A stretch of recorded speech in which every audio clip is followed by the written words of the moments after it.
함께 하십니다. 함께 인사 나누시겠습니다. 우리 주님께서 함께 하십니다. 할렐루야. 참으로 우리 주님께서 함께 하십니다. 다가오는 설 명절 가운데에도 하나님의 크신 은총과 위로와 은혜가 성도님들 심령과 가정과 삶에 가득하시기를 예수님의 이름으로 축원드립니다. 한 주간 하나님과 화목하셨습니까? 혹시 어려울 때에 주님을 기억하시고 주님의 이름을 부르시며 위로받으셨습니까? 신앙생활에서 가장 중요한 것은 내가 헌금을 얼마 드렸는지, 내가 얼마나 많이 봉사했는지 그것이 아님을 믿으시기 바랍니다. 신앙생활에서 가장 중요한 것은 내가 하나님과 화목하게 살아가고 있는가, 그것임을 믿으시기 바랍니다. 하나님과의 관계가 풀리면 사람과의 관계도 풀립니다. 하나님께 향한 기도의 길이 뚫리면 우리 인생에 막혔던 어두웠던 기도의 길에 빛이 비치고 그 기도의 길이 열림을 믿으시기 바랍니다. 그래서 복되고 복된 자가 누구라고 했습니까? 주님을 가까이 모신 자라고 했습니다. 주님께 가까이 나아가는 자라고 했습니다. 주께 힘을 얻고 그 마음에 시온의 대로가 있는 자는, 기도의 대로가 있는 자는 복이 있나이다. 새해에 일확천금이 아니라 주님과 화목한 복을 사모하시는 모두가 되시면 주님께서 어떤 어려움이 있더라도 우리를 능히 위로하여 주시고 붙들어 주시고 인생길 위로하여 주시고 동행하여 주실 것입니다. 그와 같은 한 해를 살아가시어서 주님의 손을 한 손을 붙잡고 또 한 심령을 위로가 필요하고 주님의 사랑이 필요한 손을 붙잡으시는 저와 여러분들이 다 되시기를 예수님의 이름으로 축원드립니다. 초대교회 성도들이 그와 같은 삶을 살기 위해 몸부림쳤습니다. 그리고 주님께서는 축복하여 주셨지요. 그래서 오늘 말씀이 시작하기 전에 보면 저희가 날마다 성전에 있든지 집에 있든지 예수는 그리스도라고 가르치고 전도하기를 쉬지 않는 삶을 살아갑니다. 그리고 교회에 조금씩 사람들이 모이고 부흥의 초석이 마련되기 시작합니다. 그런데 6장 1절 말씀에 보시면 그때에라고 합니다. 그때는 제자가 더 많아진 때입니다.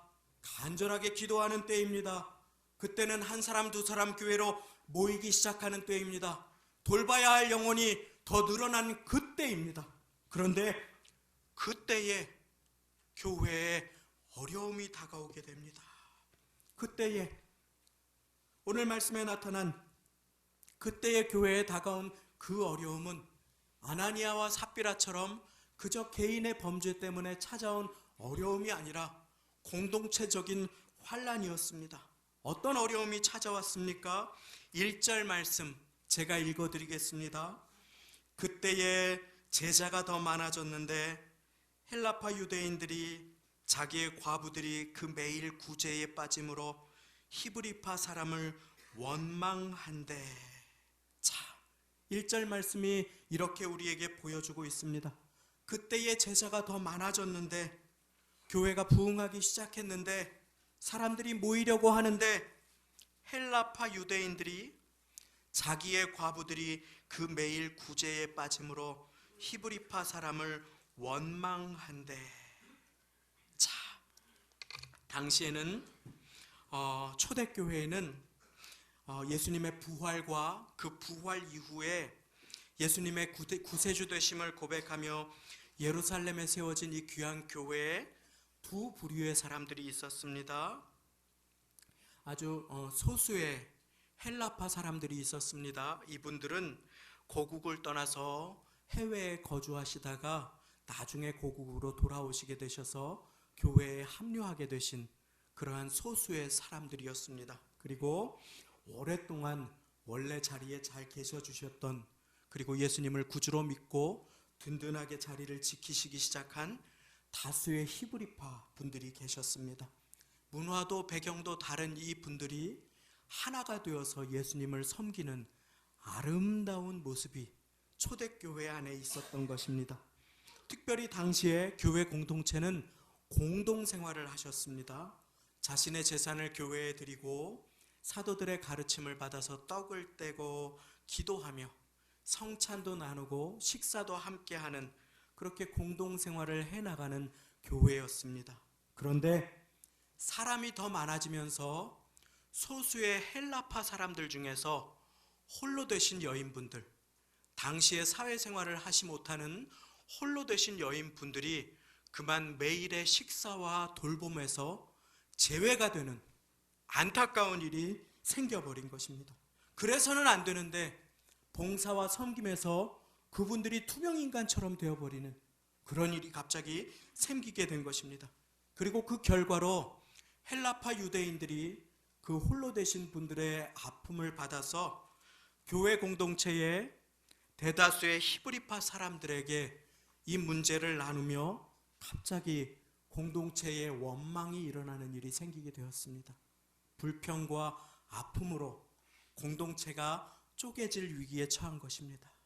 그때에 제자가 더 많아지게 되었는데 하고 희망차게 시작한 사도행전 6장 1절의 초대교회 예루살렘 교회는 1절의 말씀이 다 마치기도 전에 금해일 구제에 빠짐으로 히브리파 사람들이 원망한대, 히브리파 사람을 원망한대 라고 원망으로 그렇게 한 절의 말씀이 그렇게 어려움에 봉착한 것을 우리 모두에게 보여주고 있는 것입니다. 고의로 그런 것이 아닙니다. 다만 일에 분주하다 보니까 자기도 모르게 사각지대가 생긴 것입니다. 그리고 원망이 생기게 된 것입니다. 자, 그런데 이때 인도자들이, 교회 지도자들이, 사도들이 한 일이 있습니다. 그때 이들은 이 어려움을 하나님께서 주신 경고등으로 받았습니다. 알람으로 받았습니다. 아, 우리가 충분히 기도하지 못했구나. 인도자들이 우선순위를 점검하기 시작합니다. 내가 하나님과 말씀과 기도로 화목하지 않았구나. 우리가 전념해야 할 일과 맡겨야 할 일을 구분하지 못했구나. 사람은 늘어나는데 내 혼자 내 힘으로 다 하려고 했구나 하면서 그들이 우선순위를 점검하며 모든 제자를 불러서 이야기하는 말씀이 4절에 있습니다. 제가 4절 말씀을 읽어드립니다. 12사도가 모든 제자를 불러 이르되 우리가 하나님의 말씀을 제쳐놓고 공궤를 일삼는 것이 마땅치 아니하니. 여기서 공궤는 접대 봉사 섬김을 위한 이러저런 다양한 여타의 일들로 분주한 것을 말합니다. 눈에 보이는 사람들로 일이 많아지니 제일 중요한 일을 뒷전에 두게 되었음을 고백합니다. 말씀과 기도에 전념하지 못하니, 한 영혼을 기도로 품고 씨름하지 못하니 그만 나도 모르게 아프고 소외된 영혼들이 보이지 않았음을 고백하게 됩니다. 하면서 전념해야 할 일과 나누고 위임해야 할 일들을 구분하기 시작합니다. 자, 우리는 여기에서 영적인 원칙을 배우게 됩니다. 그것은 교회 공동체의 리더들이나 인도자들은, 목회자들은 완벽한 사람들이 아니라 우리 서로의 도움이 필요한 자들이라고 하는 것입니다. 그리고 우리는 그 누구도 홀로 교회를 세워나갈 수 없기에 함께 울고 함께 섬기며 그렇게 교회를 세워나가는 자들로 부르심 받았음을 믿으시기 바랍니다. 그렇습니다. 제가 아무리 잘났더라도 저기 방송실에서 이름도 없이 빛도 없이 수고하는 분들이 없다면 이 예배는 예배답게 진행될 수 없습니다.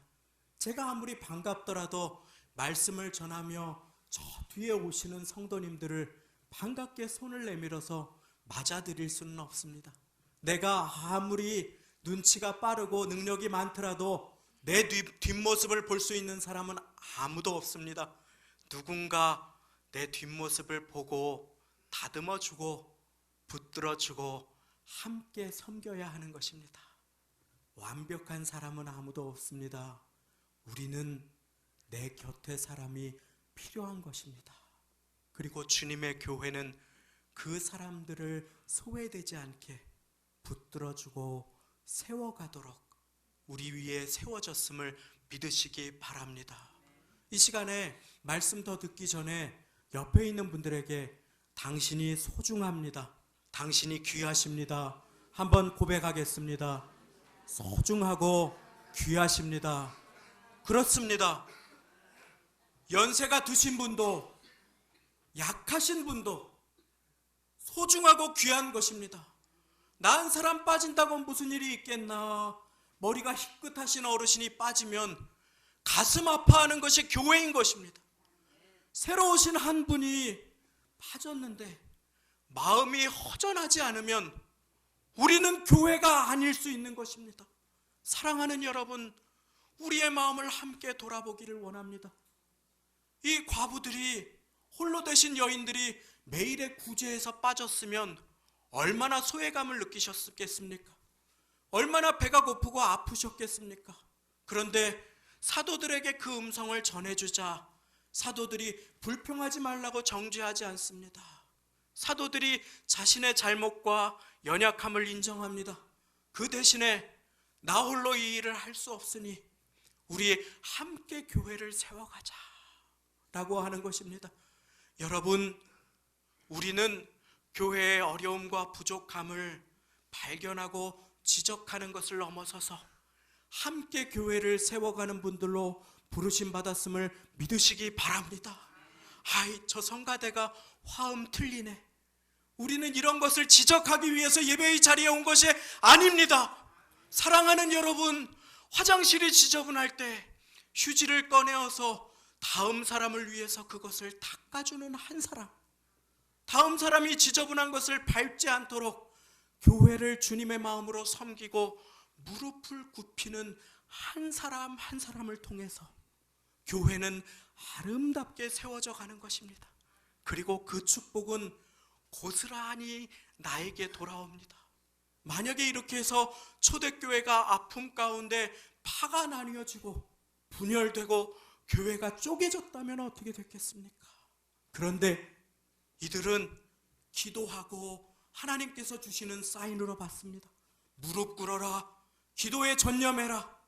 너의 잘못과 실수 가운데 이 어려움을 통해서도 하나님께서 하실 일이 있음을 믿음으로 그 다음 걸음을 나아가라 하시는 그 하나님의 음성을 경고등으로 받아서 이들은 이제 사람들에게 제안합니다. 3절 말씀입니다. 형제들아, 너희 가운데에서 성령과 지혜가 충만하여 칭찬 듣는 사람 7을 택하라. 우리가 이 일을 저희에게 맡기고 우리는 기도하는 것과 말씀 전하는 것을 전무하리라. 기도와 말씀에 전념할 테니 사랑하는 형제들이여, 여러분들 성령과 지혜가 충만한 사람을, 사람들에게 칭찬받는 사람을 세워주십시오. 사도들은 한 사람을 세우는 교회가 되기로 결단합니다. 그리고 형제들에게 부탁합니다.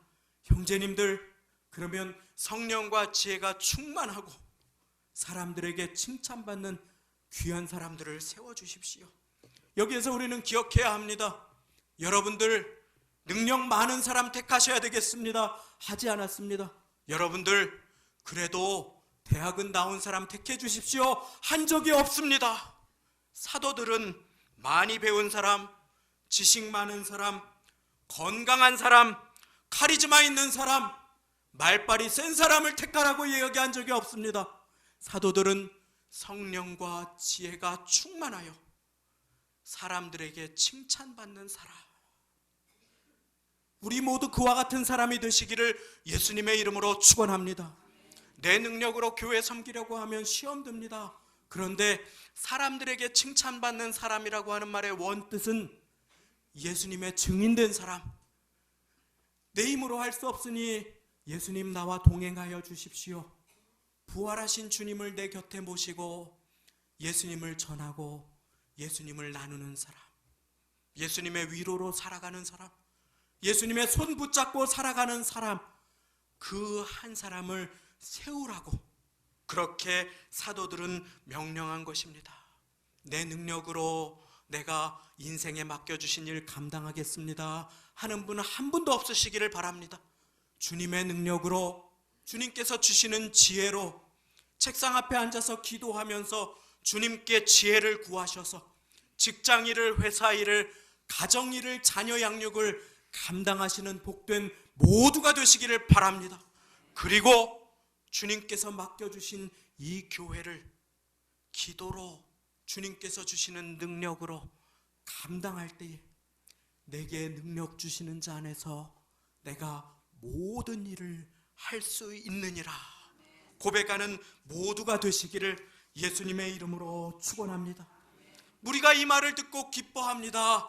그리고 기도하는 주님의 증인된 사람들을 세우기로 결단합니다. 이렇게 한 영혼을 세우고 안수합니다. 그리고 이것이 오늘날까지 이어집니다.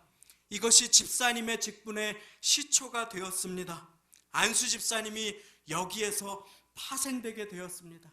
사랑하는 여러분, 그런데 그뿐이 아닙니다. 주님께서는 내가 공식적인 직분이나 직함이 없더라도 내게 맡겨주신 보이던 보이지 않던 그 자리에서 내게 허락하신 일을 기도로 감당하는 것을 기뻐하시고 영광 받으시며 나를 축복하심을 믿으시기 바랍니다.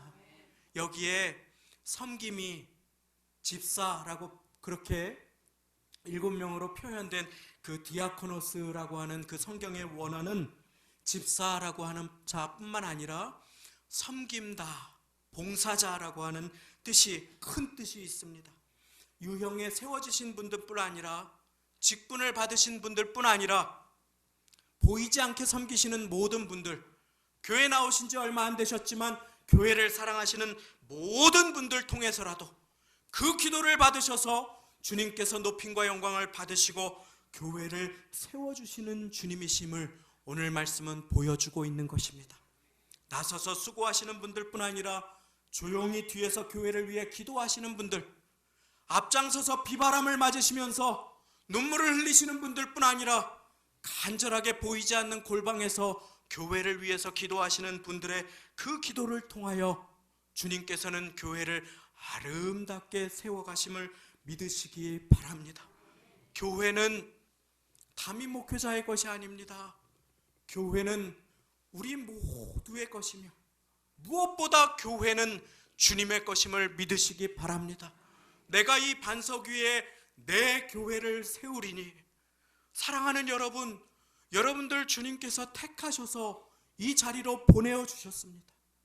이 교회는 주님의 교회인데 주님께서 여러분을 통하여 세워주시는 교회임을 믿으시기 바랍니다. 주님의 교회인데 주님께서는 나를 통하여 이 교회를 든든히 세워가기를 원하십니다. 그래서 우리 성도 순복음교회는 성도를 세우고 성도가 세우는 교회가 될 것입니다. 저를 따라 선포해 보겠습니다. 성도를 세우고 성도가 세우는 교회. 한 번 더 선포합니다. 성도를 세우고 성도가 세우는 교회. 그렇습니다. 올해 제가 교회에 대해서 말씀을 2달에 한 번 정도 나눌 것인데, 성도를 세우고 성도가 세우는 교회, 이것을 잘 기억하고 마음에 새기시기를 바랍니다. 우리는 계속해서 한 영혼을 세우는 교회가 될 것입니다. 그리고 우리는 세워진 한 사람이 성도교회를 아름답게 세우는 교회로 믿음의 경주를 함께 해나갈 것입니다. 그리고 완주할 것입니다. 주님께서 기뻐하시는 교회로 설 것입니다.